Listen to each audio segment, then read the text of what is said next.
Hello everyone, welcome back to my channel Jeet Ki by Jiten Yadvanshi. Today I am excited to share with you about budget from basic to advance. Basic से advance की तरफ सीखेंगे, कुछ इनके साथ ही terminology की बात करेंगे इस वीडियो में। ठीक है, टर्म्स की बात भी करेंगे, बजट से रिलेटेड जो टर्म्स हैं। साथ ही in this video I will be sharing you step by step about budget allocation with an overview. I hope this video will provide you a valuable insight and help you to plan your own budget. Okay, so let's dive in and take a look at budget. An overview है structure of central government funds. Central government कितने types के funds use करती है. साथ ही objective of government budget. Government budget क्यों बनाना पड़ता है. Framework of budget procedure. कैसे बनता है बजट, वो procedure. Difference between interim budget and union budget. Interim budget and union budget के बारे में हम सीखेंगे. साथ ही कंपोनेंट्स ऑफ बजट्स. 6 पॉइंट है हमारा union budget 2025 and 26. 7 revenue and expenditure. सरकार कहाँ से अर्न करती है और कहाँ पे खर्च करती है, उसके बारे में भी सीखेंगे. साथ ही टैक्स स्लैब सीखेंगे, कौन कौन से नए टैक्स स्लैब भी अभी आगे इंट्रोड्यूस होंगे वो भी सीखेंगे. साथ ही 9 पॉइंट है हमारा मिनिस्ट्री वाइज बजट एलोकेशन. कौन सी मिनिस्ट्री को कितना बजट एलोकेट हुआ है ये भी जानेंगे इस वीडियो में. साथ ही कंपैरिजन इंडियाज बजट. इंडिया के बजट का भी कंपैरिजन करेंगे, वो भी 25-26 वर्सेस 24-25. साथ ही लास्ट पॉइंट हमारा आएगा बजट डेफिसिट, क्योंकि ये सब टॉपिक अपने आप में इतने लेंदी हैं तो आपको इनको प्रॉपर समझना है वन बाय वन. ठीक है, चलिए शुरू करते हैं अपना पहला. सबसे पहले बात करें सेंट्रल गवर्नमेंट क्या है. सेंट्रल गवर्नमेंट 3 टाइप्स के फंड्स यूज करती है. कंसोलिडेटेड फंड, पब्लिक फंड और कंटीजेंसी फंड. ठीक है, लेकिन आपको सबसे पहले एक हैरानी होगी कि जो बजट शब्द है ना, ये बजट शब्द इंडियन कॉन्स्टिट्यूशन के अकॉर्डिंग देखा जाए, इंडियन कॉन्स्टिट्यूशन में बजट नाम का कोई शब्दावली यूज ही नहीं हुई है. इसकी जगह पे जो शब्द यूज हुआ है इंडियन कॉन्स्टिट्यूशन में वो यूज हुआ है AFS. AFS क्या है. AFS है एनुअल फाइनेंशियल स्टेटमेंट. ठीक है, जो कि to be presented in parliament में प्रस्तुत है. ठीक है, साथ ही अब हम बात करते हैं ये जो AFS है ये आर्टिकल 112 में मेंशन है, जबकि कंसोलिडेटेड फंड, पब्लिक फंड और जो कंटीजेंसी फंड ये भी अलग अलग आर्टिकल्स में है. जैसे कि कंसोलिडेटेड जो फंड है, consolidated fund article 266 block A 1. Public जो फंड है वो आर्टिकल 266 में ब्लॉक 2. और साथ ही कंटीजेंसी फंड है वो भी आर्टिकल 267 ब्लॉक है 1. ठीक है, लेकिन बात करें कंसोलिडेटेड फंड क्या होता है. Subject assigned of certain taxes. इस टाइप जो कंसोलिडेटेड फंड है इसमें सभी टैक्सेस इंक्लूड होते हैं, जैसे स्टेट्स के जो लगने वाले tax, all revenue received, loan raised and all money received by government. These alls are collected at a one fund that is called consolidated fund. Second is public account. The public account just like PF, ठीक, PPF, public money received, और जो भी public से direct receive किया जाता है government को, central government को. ठीक है, वो होता है पब्लिक अकाउंट. साथ ही लास्ट है हमारा point contingency fund. Contingency fund वो है जो fund is at the disposal of the executive of enabled advance to made a unforeseen circumstances. जो इमरजेंसी के लिए यूज किया जाता है, जैसे अभी लॉकडाउन आया था, इस तरीके की जो इमरजेंसी होती है, इमरजेंसी फंड को बोला जाता है कंटीजेंसी फंड. ठीक, इमरजेंसी फंड. चलिए शुरुआत करते हैं अपने नेक्स्ट स्टेप की. इसको और एक्सप्लेन करते हैं one by one. Government accounts कितने टाइप्स के होते हैं. 3. 1 कंसोलिडेटेड, 2 कंटीजेंसी, तीसरा पब्लिक. ठीक, कंसोलिडेटेड फंड की भी बात करें, ये भी आगे डिवीजन में है रेवेन्यू और कैपिटल में. रेवेन्यू आगे, रेवेन्यू कौन सा है, जो रेवेन्यू रिसिप्ट है हमें टैक्स के फॉर्म में, नॉन टैक्स के फॉर्म में और GIA. Revenue general service, social service, economic, GIA. साथ ही कैपिटल की बात करें तो कैपिटल भी हमारा जनरल सर्विस, सोशल सर्विस, इस तरीके से आगे स्प्लिट है ये. ठीक है, अगर हम पब्लिक अकाउंट की बात करें तो PF है, रिजर्व फंड है, डिपॉजिट्स हैं, सस्पेंस और रेमिटेंस और नो कैश ये कैश बैलेंस, जो भी जितना कैश बैलेंस है। चलिए अगर बात करें ओवरव्यू क्या है, ऑब्जेक्टिव क्या है, बजट की क्या जरूरत पड़ती है। बजट अपने आप में एक वो शब्द है जो हमें एक मैनेज करना सिखाता है एंड यूज करना सिखाता है। मैनेज एंड यूज क्या, जैसे गवर्नमेंट की बात करें, objective of government budget, first reallocation of resources, जितने भी हमारे रिसोर्स हैं उनको रीएलोकेट करें, प्रॉपर तरीके से आवंटन करें उनका। Reducing inequalities in income and wealth, wealth और इनकम के तौर पे किसी के साथ कोई भेदभाव ना हो, उसको कम करना। इकोनॉमिक स्टेबिलिटी की बात करें, स्टेबिलिटी बहुत ज़्यादा जरूरी है, इसलिए इकोनॉमिक स्टेबिलिटी को भी बनाए रखता है budget. Growth of economy, economy की ग्रोथ करने के लिए बजट बहुत जरूरी है। एम्प्लॉयमेंट अपॉर्चुनिटी, नए नए रोजगार के अवसर प्रदान करना, ये भी बजट के माध्यम से ही पता चलता है। Management of public enterprises, last point reducing regional disparities, क्षेत्रीय जो विविधता है उनको भी मेंटेन करता है बजट। चलिए अब बजट का प्रोसीजर की बात करें हम, प्रोसीजर क्या है। स्टेप फर्स्ट में प्रोसीजर ये है, पहले प्लानिंग होता है, फिर प्रपोजल होता है। Planning, government develops at the budget proposal based on national goals, क्या क्या हमारे गोल्स रहेंगे इस साल, उनको ध्यान में रखते हुए पहले प्लानिंग किया जाता है। दूसरा, फिर प्रपोजल मांगे जाते हैं, ministry submit their budget proposals to finance ministry, अलग अलग टाइप की जो मिनिस्ट्री हैं वो फाइनेंस मिनिस्ट्री को अपना प्रपोजल सबमिट करती हैं। सेकंड स्टेप की बात करें, बजट अप्रूवल होता है, इसमें रिव्यू होता है। सबसे पहले finance ministry review the proposal and makes adjustments, जो डिफरेंट मिनिस्ट्री से उनको जो प्रपोजल आता है उनको पहले एक तरीके से कंबाइन करके देखते हैं और उसको प्रॉपर एडजस्टमेंट किया जाता है। लेजिस्लेटिव अप्रूवल की बात करें, the budget is presented to the legislative body for debates and voting के लिए तैयार होता है।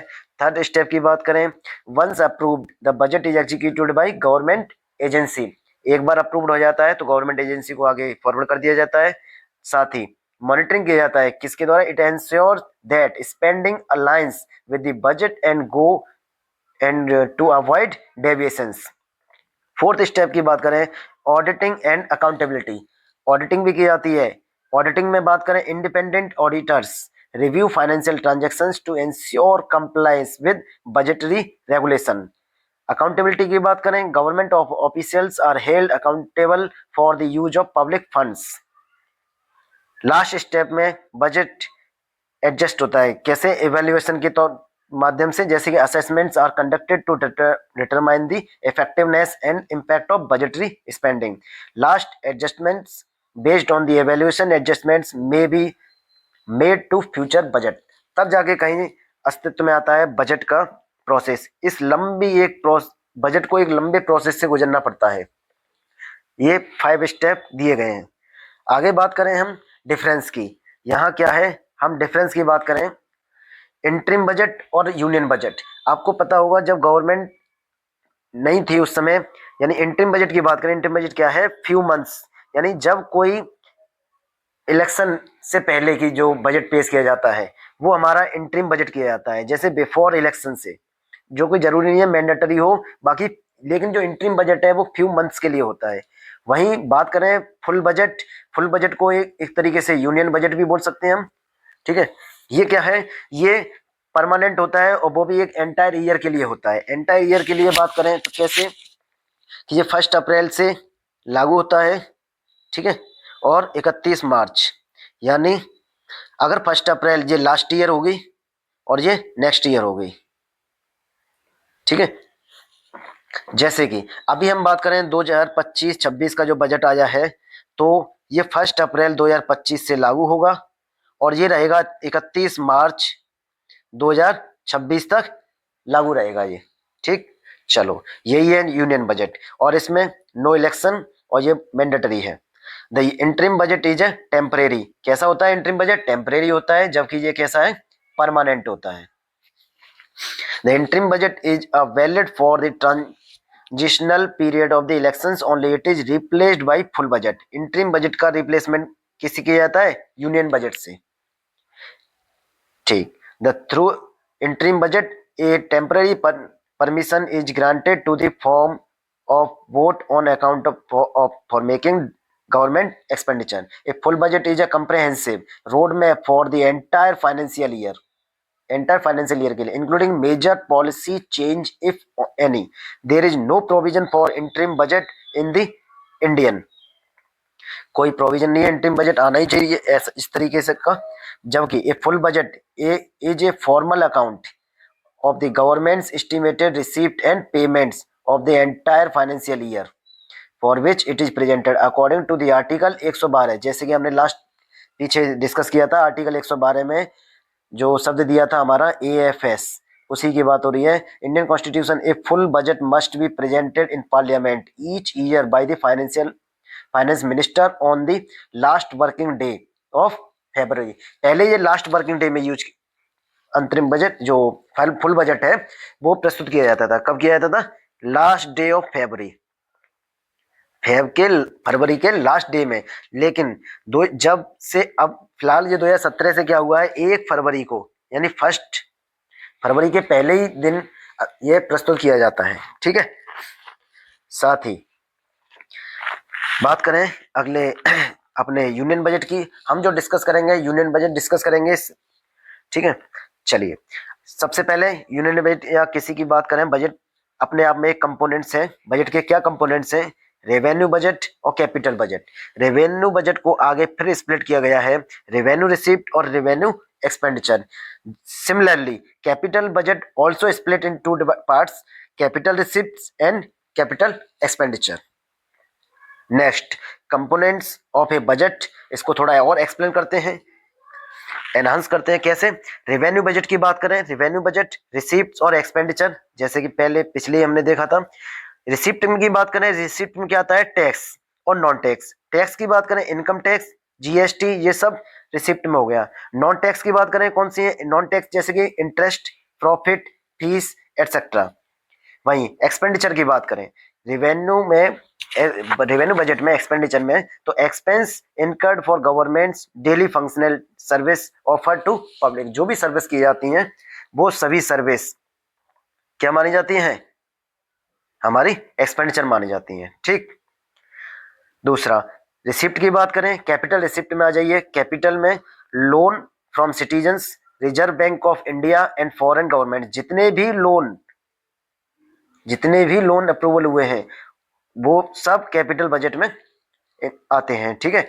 वही एक्सपेंडिचर की बात करें, cost incurred and development and maintenance of the equipment और इंफ्रास्ट्रक्चर की बात करें तो ये सब एक्सपेंडिचर में आता है। कहने का मतलब क्या है, यहाँ पे असेट तैयार होते हैं, ठीक है। यहाँ पे लायबिलिटी की बात आती है, ठीक है, यहाँ पे लायबिलिटी की बात आती है, यहाँ पे असेट तैयार होते हैं। चलिए आगे बात करें, रेवेन्यू बजट क्या है? रेवेन्यू बजट में आपका 2 स्प्लिट है, 2 पार्ट है इसके। रेवेन्यू रिसिप्ट यानी इनकम टैक्स, कॉर्पोरेट टैक्स वो होता है जो किसी ऑर्गेनाइजेशन यानी कंपनी पे लगता है। GST गुड सर्विस टैक्स होता है, कस्टम ड्यूटी और एक्साइज ड्यूटी। और नॉन टैक्स रेवेन्यू की बात करें, इंटरेस्ट रिसीप्ट और डिविडेंड्स कंपनी अपने प्रॉफिट का अपना शेयर देती हैं। ठीक है। और रेवेन्यू एक्सपेंडिचर की बात करें तो इसमें सैलरी, जितने भी एम्प्लॉय हैं, गवर्नमेंट एम्प्लॉय हैं, उनकी सब सैलरी रेवेन्यू एक्सपेंडिचर में आती है। पेंशंस, वेजेस, उनके वेतन, utility bill, interest spends on loan, यहाँ पे जितना भी इंटरेस्ट आता है वो सब रेवेन्यू एक्सपेंडिचर में। साथ ही कैपिटल बजट की बात करें, कैपिटल बजट में बोरोइंग्स कौन कौन से उधार लिए गए, इंटरेस्ट रिसिप्ट, जो भी इंटरेस्ट प्राप्त हुआ है वो रिसिप्ट में, कैपिटल रिसिप्ट में। और जो मशीनरी के लिए प्रयोग किया जाता है, पैसा खर्च किया जाता है, वो सब किस में आता है? कैपिटल एक्सपेंडिचर में। कैपिटल मतलब आपको पैसा खर्च करना है। Money spent on the development of machinery, equipment, education, health, acquiring land. आपको एक बार फिर बता दें, यहाँ पे असेट तैयार किया जाता है। ठीक है। असेट की बात आएगी तो कैपिटल एक्सपेंडिचर हम इंक्लूड करेंगे उसमें। चलिए आगे इसी को और थोड़ा एनहांस करें। क्या है? Revenue receipt versus capital receipt. यहाँ केवल और केवल किसकी बात कर रहे हैं? रिसिप्ट की बात कर रहे हैं। हम किसकी बात करेंगे? केवल और केवल रिसिप्ट की, यानी रेवेन्यू रिसिप्ट और capital receipt. Revenue receipt generated from N operational activity of the business, ये जो कैपिटल रिसिप्ट है generated from the financial activity, financial activity जो होती हैं वो कैपिटल रिसिप्ट मानी जाती हैं, और ऑपरेशनल एक्टिविटीज हमारी revenue receipt. Affect the profit and loss of the business, ये प्रॉफिट एंड लॉस को अफेक्ट करते हैं रेवेन्यू रिसिप्ट, जबकि no impact on the profit और loss of a business. recurring in nature, non-recurring in nature, amount received from sale of day-by-day products or service, result from a loan disinvestment, affect the income statement, affect the balance sheet। यहाँ income statement को affect करता है, क्यों? क्योंकि यहाँ एक तरीके से टैक्स आता है, तो इनकम टैक्स आता है, इसलिए इनकम स्टेटमेंट को अफेक्ट करता है, जबकि यहाँ बैलेंस शीट को अफेक्ट करता है। Profit distribution is available, profit distribution is not available, includes sale of products of business, includes the sale of fixed और financial assets। मैंने आपको बताया था यहाँ क्या किया जाता है, कैपिटल की बात करें तो असेट, इसको ध्यान रख सकते हैं आप। रेवेन्यू की बात करो तो यहाँ पे एक तरीके से शब्द आता है liability. One of the source for creating reserves can not be used for creating reserve funds, यहाँ कोई रिजर्व फंड्स क्रिएट नहीं किए जाते हैं, नो रिजर्व। ठीक है, चलिए आगे। गवर्नमेंट रिसीप्ट्स और समझे, tax revenue, non tax revenue जो अभी हम लास्ट डिस्कस कर चुके हैं। टैक्स रेवेन्यू में income tax, corporate tax, GST, custom duty, excise duty आती है। इंटरेस्ट रिसिप्ट में डिविडेंड्स आता है, बाकी कैपिटल रिसिप्ट में आपका बोरोइंग हो गया, इंटरेस्ट और डिविडेंड्स। ठीक, चलिए आगे एक्सपेंडिचर की बात करें। गवर्नमेंट एक्सपेंडिचर, गवर्नमेंट कहाँ कहाँ खर्च करती है? तो सबसे पहले सोशल एंड कम्युनिटी सर्विसेज में खर्च करती है। सोशल एंड कम्युनिटी सर्विस में कौन से सेक्टर्स आ गए? एक तरीके से एजुकेशन, हेल्थ, सैनिटेशन और सोशल सिक्योरिटी। जनरल की बात करें, जनरल में खर्च करती है कहाँ? पब्लिक वर्क के लिए, पुलिस, डिफेंस और administration.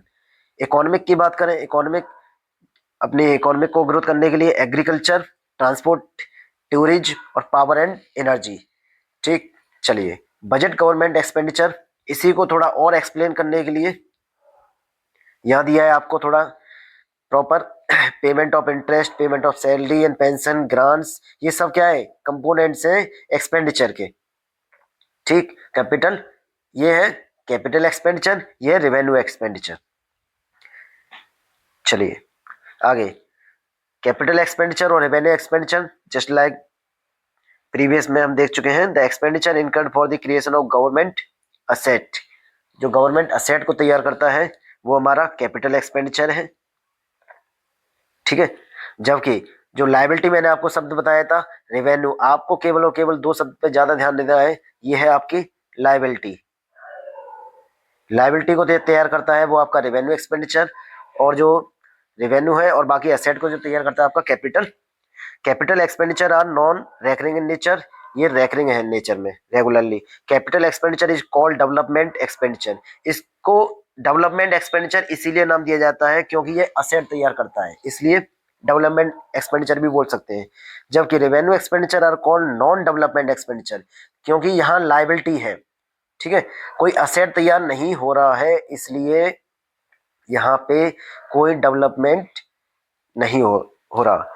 Examples of capital expenditure are loan granted to state government, जो स्टेट गवर्नमेंट को लोन दिया जाता है वो यहाँ पे कैपिटल एक्सपेंडिचर में माना जाता है। वहीं फॉरेन अगर कोई गवर्नमेंट लोन देती है वो कैपिटल एक्सपेंडिचर में। Public enterprises etcetera, repayment of loan is called a capital expenditure since it's reduce liability of the government, ये लायबिलिटी को रिड्यूस करता है। क्या करता है? लायबिलिटी को रिड्यूस करता है। लायबिलिटी को रिड्यूस करेगा ओवरऑल, अगर आप दूसरे तरीके से सोचें तो वो असेट को इंक्रीज करेगा। असेट आपका इंक्रीज होगा अगर आपकी लायबिलिटी डिक्रीज होगी तो।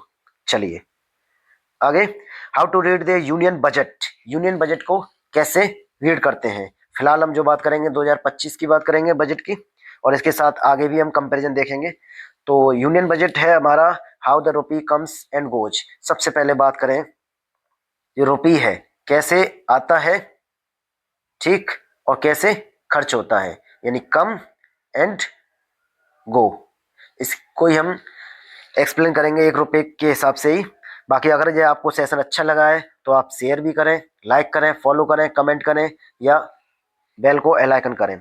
यह आपको यूनिक एजुकेशन प्रोवाइड करेगा, ओवरऑल एजुकेशन प्रोवाइड करेगा अबाउट द बजट, बेसिक से एडवांस की ओर। चलिए 1 रुपये की बात करें। अगर हम 1 रुपये अगर सरकार कमाती है तो वो उसको अर्निंग कहाँ कहाँ से आती है, तो यहाँ हम पैसे की बात करेंगे। अगर हम बात करें सरकार को बोरोइंग, बोरोइंग के रूप में सरकार को 24 पैसे प्राप्त होते हैं। कॉरपोरेशन टैक्स के रूप में सरकार को 17 पैसे प्राप्त होते हैं। इनकम टैक्स के रूप में 22 पैसे प्राप्त होते हैं। कस्टम्स के रूप में 4 पैसे, यूनियन एक्साइज ड्यूटीज 5 पैसे, जीएसटी के रूप में 18 पैसे, नॉन टैक्स रिसिप्ट होते हैं 9 पैसे और नॉन डेब्ट कैपिटल रिसिप्ट 1 पैसे। अगर हम इसको ओवरऑल देखा जाए तो ये कितना बन रहा है, 100 पैसे। 100 पैसे का मतलब हो गया 1 रुपये। सरकार इस तरीके से अपना अर्न करती है 1 रुपये, ठीक है। अगर हम बात करें 1 रुपये अर्न करती है तो एक सरकार कहीं ना कहीं से खर्च भी करती होगी, तो सरकार खर्च करती है 1 रुपये को कैसे। अगर हम बात करें सेंट्रल स्पॉन्सर्ड स्कीम, सेंट्रल जितने भी स्पॉन्सर्ड स्कीम है वो चलाई जाती हैं, उसमें 8 पैसा।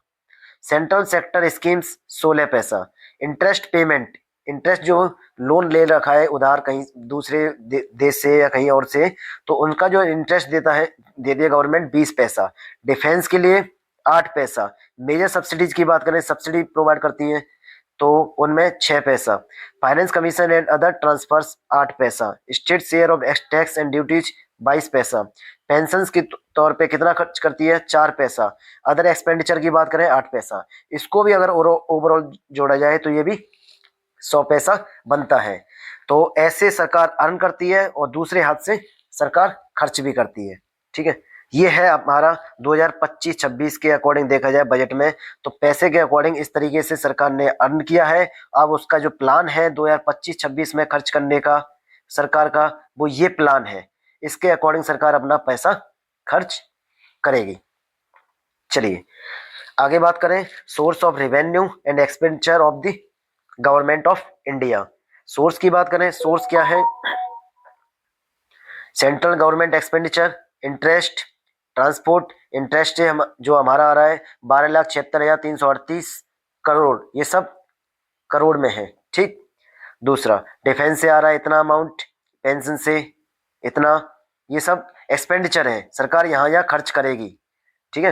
रेवेन्यू की बात करें, रेवेन्यू ये सोर्स है सरकार का, इधर एक्सपेंडिचर है, सरकार कहाँ कहाँ खर्च करेगी, कौन से ईयर में, 2025-2026, इस पूरे ईयर में। चलिए बजट 2025 की और बात करें, इसमें आपको पता है मिडिल क्लास फैमिली को ये बोला जा रहा है डेडिकेटेड है, अच्छी बात है। इसमें क्या डेडिकेटेड है, सरकार गवर्नमेंट ने 12 लाख तक का जो इनकम टैक्स है वो रिड्यूस कर दिया है, मतलब 12 लाख तक की आपका सैलरी है फिर भी कोई आपको नहीं देना है। इसके साथ ही आपको एक स्टैंडर्ड डिडक्शन भी दे रखा है 75,000 का, तो आप एक तरीके से बोला जाए 12,75,000 पे आपको कोई टैक्स नहीं है। इसके साथ ही न्यू टैक्स रिजिम आपको इसीलिए सिलेक्ट करना पड़ेगा, 0 से 4 लाख नील है, 4 से 8 लाख 5% है, इसमें आपको स्टैंडर्ड डिडक्शन भी मिलेगा। 8 से 12 लाख 10%, 12 से 16 लाख 15%, 16 से 20 लाख 20%, 20 से 24 25 और 24 लाख में 30%। चलिए बाकी ओल्ड टैक्स रिजिम की बात करें तो 2.5 लाख तक केवल नील था, बाकी 2.5 से 5 लाख में 5% था। तो जहां तक है अब जितना भी एम्प्लॉय होगा वो जहां तक है न्यू टैक्स रिजिम पे शिफ्ट हो जाएगा। चलिए यूनियन बजट 2025, बजट अपने आप में एक बढ़िया और शब्द है। देखिए चीपर और कॉस्टर, इस बजट में देखते हैं क्या हुआ इस 2025 में, क्या सस्ता हुआ, क्या महंगा हुआ, क्या सस्ता क्या महंगा हुआ। तो सबसे पहले सस्ते की बात करें, सस्ता मेडिसिन एंड मेडिकल इक्विपमेंट ये सस्ते हुए हैं। बाकी ईवी एंड मोबाइल टेक्नोलॉजी, जितने भी मोबाइल और बैटरीज हैं वो सब सस्ती हुई हैं, ईवीज इलेक्ट्रिक व्हीकल की बैटरीज वगैरह। बाकी इलेक्ट्रॉनिक्स एंड रिन्यूएबल एनर्जी भी सस्ता है। बाकी टूरिज्म और हॉस्पिटलिटी ये भी आपको सस्ता होने को मिलेगा। बाकी साथ ही मैराइन एंड फिशरीज ये भी इंडस्ट्री है, शिप बिल्डिंग्स इंडस्ट्री। और ये है critical minerals and battery manufacturing, ये भी सस्ता है। लेदर एंड टेक्सटाइल इंडस्ट्री, ये भी सस्ता है। टेलीकॉम एंड डिजिटल इंफ्रास्ट्रक्चर, ये भी सस्ता है। तो महंगा क्या है? महंगा है आपका interactive flat panel display, knitted fabrics. दूसरी भाषा में ये कॉस्टलर है, और ये हमारे सस्ते हुए हैं। EV batteries, technical textile, wet blue leather, fish ship head, frozen, telecom equipment, mobile phone chargers, critical minerals etcetera. चलिए की समरी की बात करें। Key summary of budget, union budget 2015-16, 25-26। PM Dhan Dhaanya Krishi Yojana, enhancing agricultural productivity in 100 districts. Dhan Dhaanya योजना क्या है? Launch हो रही है, ये नई 100 डिस्ट्रिक्ट्स में लॉन्च होगी। Mission of for cotton productivity, a 5 year initiative to boost cotton production. Cotton production को बूस्ट करने के लिए 5 ईयर इनिशिएटिव लिया जाएगा। बाकी facilities, short term loans for 7.7 crore farmers. बाकी आपको एक और बता दें यहाँ पे, एक जो है किसान क्रेडिट कार्ड यानी केसीसी, किसान क्रेडिट कार्ड पे अब आप 5 लाख तक का लोन ले सकते हैं। पहले यह लिमिट 2 लाख रुपए थी, ठीक है, लेकिन अब ये 2 लाख से बढ़ा के 5 लाख हो गई है। चलिए आगे शॉर्ट में बात करें, मिनिस्ट्री वाइज बजट एलोकेशन हुआ है। मिनिस्ट्री वाइज फाइनेंस की बात करें, 19,39,001.26 ये इतने करोड़ रुपए फाइनेंस को एलोकेट हुए हैं। वहीं डिफेंस को ये बजट एलोकेट हुआ है 6,81,210। बाकी रेलवे को 2,85,000। अगर हम बात करें अपने होम अफेयर्स, एजुकेशन, एजुकेशन को ध्यान में रखते हुए हम देखा जाए तो 1,28,650 करोड़ रुपए लमसम ये एलोकेट हुआ है एजुकेशन पे, ठीक है। बाकी हेल्थ एंड फैमिली को भी, फैमिली वेलफेयर को 99,858,000 करोड़ रुपए। जल शक्ति की बात करें 99,502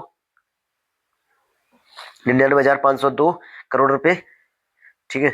चलिए आगे बात करें यूनियन बजट। अगर हम एजुकेशन का हमने लास्ट देखा, एजुकेशन क्या है, एजुकेशन की जो अलॉट हुआ है 1,28,650 करोड़ रुपए एजुकेशन पे बजट एलोकेट हुआ है। बाकी स्कूल एजुकेशन की बात करें, स्कूल एजुकेशन एंड लिटरेसी की बात करें, इस पे इसके लिए 78,570 करोड़ रुपए। और हायर एजुकेशन की बात करें तो 50,077 करोड़ रुपए एलोकेट हुआ है। चलिए बाकी केंद्रीय बजट, इसमें हम एट अ ग्लांस की बात करें। एट अ ग्लांस क्या है? ये रेवेन्यू रिसिप्ट है, रिसिप्ट रेवेन्यू और कैपिटल, एक्सपेंडिचर रेवेन्यू और कैपिटल, इसको आप देख सकते हैं। और वही ट्रेंड की बात करें, deficit, trends in deficit, percentage of growth, trend थोड़ा बहुत सही देखने को मिला है हमारा। फिजिकल डेफिसिट 6.4 से अभी ये 4.4 मिला है, तो बहुत अच्छी बात है। डेफिसिट जितना ज्यादा कम होगा, यानी डेफिसिट आपका जितना कम होगा उतना हमारे लिए ज्यादा अच्छा है, ठीक है। इंडियन गवर्नमेंट यही चाहेगी जितना कम से कम अपना डेफिसिट रखें। साथ ही रुपीज गोज टू, ये हमने डिस्कस कर लिया है, रुपीज कहाँ जाता है, कैसे खर्च होता है। ये है आपका 2024-25 का, ये है 2025 का। तो 2025 की बात करें तो यहाँ पे रुपीज कहाँ पे खर्च किया, तो इसमें अगर बात करें डिफेंस पे कोई चेंज नहीं देखने को मिला है। यहाँ पे भी 8% था डिफेंस में, और यहाँ पे भी 8%। दूसरा अदर बात करें किस पे, central sector schemes, interest, pension की बात करें, पेंशन पे भी कोई ज्यादा खर्च फर्क नहीं पड़ा है। 4% पहले भी था, 4% अब भी है। और सब्सिडीज की बात करें, पहले सब्सिडीज 6% थी, अब जो है इसमें सब्सिडीज का, अब भी सब्सिडी में 6%, यानी पहले भी 6% था और अब भी 6%, कोई मेजर चेंजेस नहीं किए गए हैं, ठीक है। चलिए बाकी व्हाट डज मनी फ्रॉम कम, पैसा कहाँ से आता है, ये 2024 का है और ये 2025-26 का है, ठीक। अगर यहाँ हम बात करें इनकम टैक्स की बात करें, तो इनकम टैक्स केवल 22%, ये हमारा इनकम टैक्स है, 22% से रेवेन्यू इकट्ठा हुआ है। वहीं जबकि 2024-25 की बात करें तो यहाँ इनकम टैक्स जो हुआ था 19% हुआ था इनकम टैक्स। बाकी जीएसटी की बात करें तो जीएसटी हमारा 18% प्राप्त हुआ है, जबकि यहाँ जीएसटी हमारा 18%, सेम जीएसटी एलोकेट हुआ है यहाँ पे भी। ठीक है, बाकी और भी देख सकते हैं इसमें। चलिए आगे क्या है, budget deficit. Budget deficit, deficit भी अपने आप में तीन टाइप्स के होते हैं, रेवेन्यू डेफिसिट, फिजिकल डेफिसिट और प्राइमरी डेफिसिट। लेकिन प्रॉपर जो शब्द उठता है डेफिसिट है क्या, डेफिसिट क्या है, a budget deficit occurs when the expense और spending of a person, organisation or government exceeds the amount of money they have available, the leads to financial shortfall where the outflow of funds surpass in the inflow। Deficit एक तरीके से ऐसे समझो आप, अगर जैसे government ने 100 रुपये अर्निंग किए और एक्सपेंडिचर अगर आप गवर्नमेंट ने 110 रुपये अगर स्पेंड खर्च कर दिया है, ठीक है, अगर 100 रुपये प्राप्त किए हैं और खर्च में कितने किया है, 120 रुपये, तो इस तरीके से हमारा जो है डेफिसिट आएगा एक तरीके से 20 रुपये आएगा। तो ये डेफिसिट हमारा कम से कम हो, यानी डेफिसिट अगर हमारा ज्यादा होगा तो हमें लोन और ज्यादा लेना पड़ेगा कहीं ना कहीं से। ठीक है, तो डेफिसिट ये अच्छी बात है, डेफिसिट हमारा कम रेट पे आया है। 2025-26 की बात करें 4.4%, जबकि 2024-25 की बात करें तो यही डेफिसिट 4.8% था। 2023 की शुरुआत की बात करें तो 6.4% था। तो डेफिसिट में कमी आई है, ये बहुत अच्छी बात है। तो ओवरऑल हम देखा जाए तो जो बजट रहा है हमारा यूनियन बजट 2025-26 का, ओवरऑल सही है, कई मायनों में सही है। बाकी एम्प्लॉय के हिसाब से तो और ज्यादा सही है, मिडिल क्लास के हिसाब से भी सही है। तो बजट बहुत बढ़िया है। ये सेशन भी आपको अच्छा लगा हो तो आप इसको लाइक करें, कमेंट करें, शेयर करें और सब्सक्राइब करें। Thanks for watching. जीत की। यदि आगे भी आप इस तरीके की वीडियो किसी टॉपिक पर चाहते हैं तो आप हमें कमेंट कर सकते हैं इस टॉपिक को, हम इस टॉपिक पे डिटेल एनालाइज करने की कोशिश करेंगे। अगर बजट से रिलेटेड कोई क्वेरी हो तो आप उसके लिए भी कमेंट कर सकते हैं और एक नए टॉपिक के लिए भी आप क्वेरी कर सकते हैं। तब तक के लिए आप बने रहिए अपने इस चैनल के साथ, जीत की जितेंद्र यदवंशी के साथ। थैंक्स।